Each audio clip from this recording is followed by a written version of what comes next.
আসসালামু আলাইকুম, সবাই কেমন আছেন? আলহামদুলিল্লাহ আমি ভালো আছি। নতুন একটি ভিডিও নিয়ে চলে আসছি আপনাদের সাথে শেয়ার করার জন্য। ঘরোয়া উপকরণ দিয়ে কিভাবে খুব সহজে মাংস ভেজে খাওয়া যায় তারই রেসিপি আজকে আমি দেখাবো। 1 কাপ পরিমাণের মুরগি নিয়ে নিয়েছি, মরিচের গুঁড়া 1 টেবিল চামচ, বিরিয়ানির মশলা 1 টেবিল চামচ। আমি এখানে বিরিয়ানির মশলাটা ইউজ করতেছি।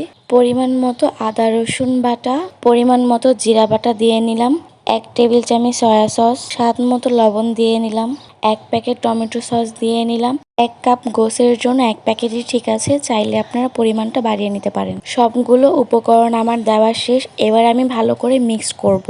আমি যেই উপকরণগুলো দেখেছি প্রত্যেকটাই কম বেশি সবার ঘরেই থাকে। আমি চেষ্টা করেছি এই উপকরণগুলো দিয়েই কিভাবে খুব সুন্দর করে বাচ্চাদের বা বড়দের মাংস ভেজে খাওয়ানো যায়। ফ্রাই প্যানে ভালো করে তেল গরম করে নিয়েছি। এবার এক এক করে প্রত্যেকটা গোস আমি এখানে দিয়ে দিব। যেহেতু আমি অল্প পরিমাণে গোস নিয়েছি তাই আমি আর দ্বিতীয়বারের মতো অপেক্ষা করব না, আমি সবগুলো একসাথে দিয়ে দিব। আমি এমন করে প্রায় রান্না করে খাই, আমার কাছে বেশ ভালো লাগে। মুরগির ঝোল তরকারি থেকে আমার কাছে মুরগি ভাজাটা বেশি পছন্দ। এবার আমি ঢাকনা দিয়ে ভালো করে ঢেকে নিব। 5 মিনিট পর ঢাকনা খুলে এবার আমি পিসগুলোকে উল্টিয়ে নিব। আর এটা কিন্তু অনেকটা ব্রাউন কালার হয়ে গিয়েছে, আর কিছুক্ষণ ভাজতে হবে। এ পর্যায়ে ঢাকনা দিয়ে না ঢাকলেও চলবে। ভাজা হয়ে গিয়েছে, এবার আমি বাটিতে তুলে ফেলবো।